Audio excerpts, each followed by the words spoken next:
நெல், பருத்தி, மக்காச்சோளம் உள்ளிட்ட 14 வகை பயிர்களுக்கான குறைந்தபட்ச ஆதரவு விலை உயர்த்தப்பட்டுள்ளது. மத்திய அமைச்சரவை கூட்டம் பிரதமர் நரேந்திர மோடி தலைமையில் நடைபெற்றது.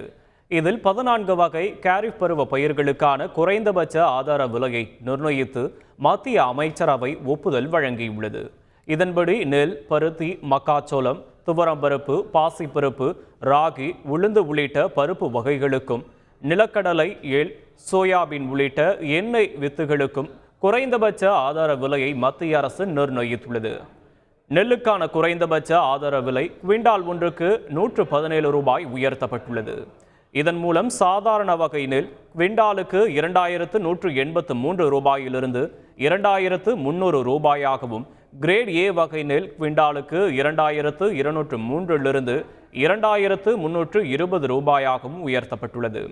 மக்காச்சோளம் குவிண்டாலுக்கு 135 ரூபாயும், ராகி குவிண்டாலுக்கு 444 ரூபாயும், துவரம்பருப்பு குவிண்டாலுக்கு 550 ரூபாயும், பாசிப்பருப்பு குவிண்டாலுக்கு 124 ரூபாயும் உயர்த்தப்பட்டுள்ளது.